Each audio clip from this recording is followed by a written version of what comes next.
बिस्मिल्लाहिर्रहमानिर्रहीम। अस्सलाम वालेकुम काश्तकार भाइयों। आज हम बात करेंगे गंदम की जुज़वी कंगियारी, जिसे हम पार्शल बंट भी कहते हैं और इसे हम करनाल बंट के नाम से भी जानते हैं। करनाल बंट इसे इसलिए कहा जाता है कि इंडिया का एक ज़िला है करनाल, हरियाणा स्टेट का।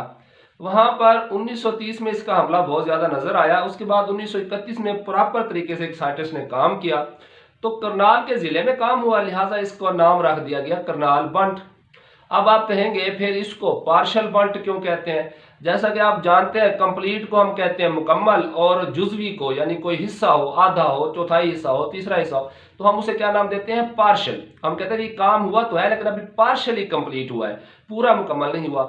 तो इसको पार्शियल इसलिए कहते हैं कि ये गंदम की फंगस से लगने वाली टेलिशिया इंडिका फंगस का नाम है। ठीक है, एक ऐसी बीमारी है जो गंदम के पूरे खेत में नहीं लगती। अब उस पूरे खेत के अंदर एक बीज से निकलने वाले जितने टिल्लर होते हैं, हर टिल्लर को नहीं लगती। अब एक टिल्लर के ऊपर जो सिट्टा होता है, उस सिट्टे की हर घुंडी को नहीं लगती। इसी तरह हर घुंडी में हर दाने को नहीं लगती और उस दाने में भी पूरे दाने को नहीं लगती, इसलिए उसको कहते हैं पार्शियल बंट। और यही सबसे बड़ा मसला है कि ये कई कई घुंडियों के ऊपर होती है, पूरे सिट्टे के ऊपर नहीं होती, तो इसलिए आसानी से पहचान करना मुश्किल हो जाता है। और दूसरा, जब गंदम जो है वो हेडिंग पर आती है, मैच्योरिटी पर आती है, तो ये उस वक्त नमूदार होती है। अगर पहले इसका हमला हो भी सही तो हमें पता नहीं चलता। लिहाजा वही बात हुई कि अब पछताए क्या होवत जब चिड़ियां चुग गई खेत, कि जब ये निकल आती है, सिट्टे के ऊपर नमूदार हो जाती है, तो उस वक्त कोई सोल्यूशन नहीं है इसको कंट्रोल करने का।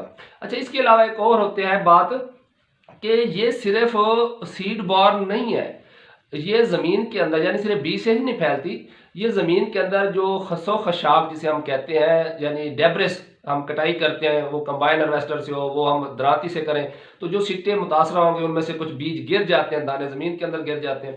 अच्छा, इसी तरह अगर सिट्टे मुतासरा हैं, उनमें स्पोर जो है वो गिर रहे हैं, दाने फट गए हैं और हवा चलती है तो एक जगह से दूसरी जगह दूसरे सिट्टों के ऊपर चले जाते हैं।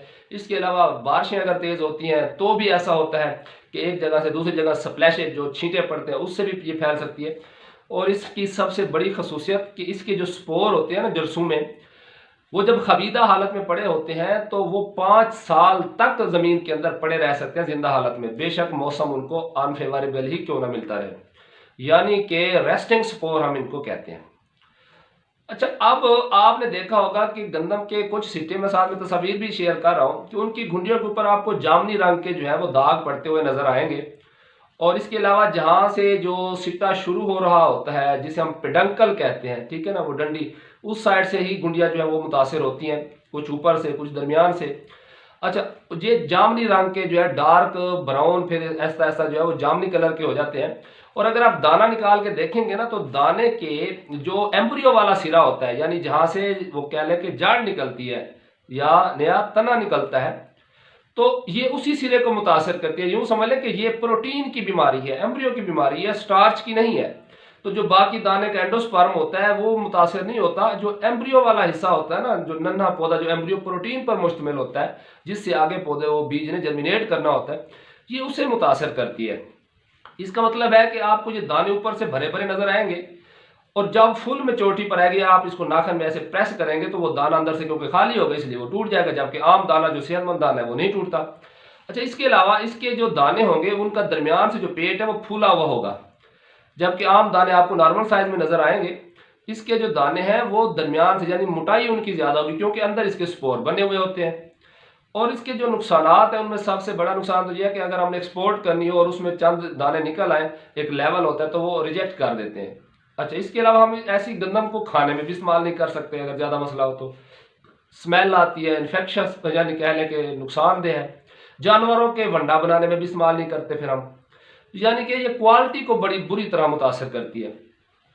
अच्छा, अब इसमें ना एक और प्रोमिनेंट बात है, वो ये है कि आपको वो जो मुतासरा सिट्टे हैं जब पूरी तरह उनके अंदर ये डेवलप हो चुके होते हैं, तो वहां से आपको ऐसी स्मेल आएगी जैसे हमें मछली से आती है। कच्ची मछली जब पड़ी होती है रेडी के ऊपर, आप साथ खड़े हो तो आपको स्मेल आती है। वो इसलिए आती है कि जो प्रोटीन है जब ये उसके ऊपर फीड करती है, उसको डिके करती है, तो उसे बनता है ट्राइमिथाइल अमाइन। ठीक है, तो उसकी वजह से ऐसी स्मेल आती है जो मछली की बू जैसी हमें लगती है।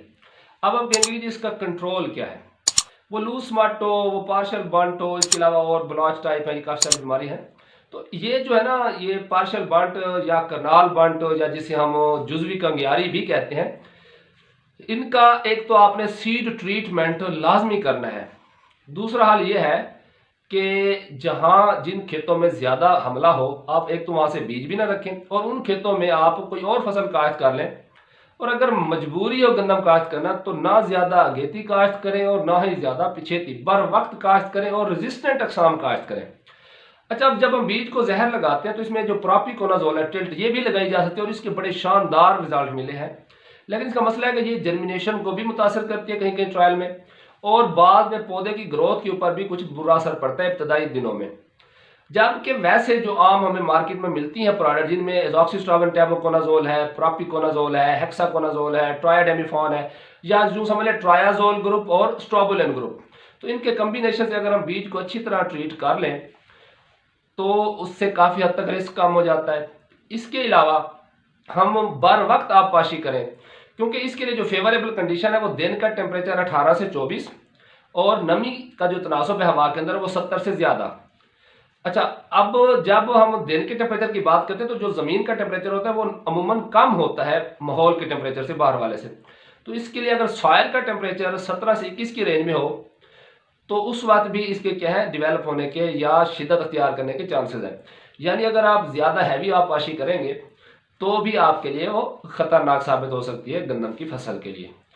अच्छा, इसके अलावा जहाँ पर ये मुतासरा खेत हो तो आप कोशिश करें कि वहाँ पर आप जो मशीनरी कंबाइन हार्वेस्टर है या थ्रेशर लगाते हैं तो उसको सेहतमंद खेत में ले जाने से पहले अच्छी तरह उसे साफ कर लें, उसके अंदर इसके दाने ना बचें। अगर उसकी सर्विस करवा लें तो अच्छी बात है, ताकि जो खेत इससे मुतासरा नहीं थे वहाँ पर इसके स्पोर मुंतकिल ना हो। इसके अलावा जैसे मैंने लूज स्मार्ट में आपको बताया था कि आप अगर जो हल्का नीम गर्म पानी समझ लें, या ना भी करें कि जब जून का महीना होता है तो आप अगर धूप में रख दें बाल्टी पानी की भर के टब, तो वो वैसे ही थोड़ा बहुत हीट हो जाता है रूम टेम्परेचर से, तो उसका टेम्परेचर बढ़ जाएगा।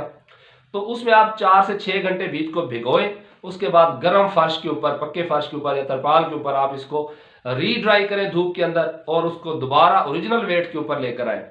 तो उससे क्या होगा, वो जो जरसूम है, स्पोर है, वो जर्मिनेट करते हैं। उसके बाद क्या होगा कि जब दोबारा से सीड रीड्राई होगा तो अभी तो देर होगी गंदम को काश्त करने के लिए, ठीक है, तो क्या होगा, ये मर जाएंगे। एक दफा जर्मिनेट कर दिया, अब खुराक मिलेगी नहीं तो मर जाएंगे। तो एक तो वो आपने ट्रीटमेंट करना है, उसके अलावा आप ग्रेडिंग लाजमी करें, और इसके बाद आपने क्या करना है, अच्छी सी फंजीसाइड का कम्बिनेशन जिसमें ट्रायाजोल ग्रुप और स्ट्रोबुलिन ग्रुप हो, वो बीज को अच्छी तरह ट्रीट करें। उसके बाद आप गंदम की काश्त करें। तो दोस्तों, ये चंद मालूमात थी करनाल बंट, पार्शल बंट, या जिसे हम क्या नाम देते हैं, गंदम की जुजवी कांगियारी, जो कि एक फंगस टिलिशिया इंडिका की वजह से फैलती है। उम्मीद करता हूँ आपके लिए मुफीद साबित हुई होगी। अगर आपको अच्छी लगे तो लाइक भी कर दें और मजीद काश्तकार भाइयों को लाजमी शेयर करें। दुआ में याद रखिएगा। अल्लाह हाफिज़।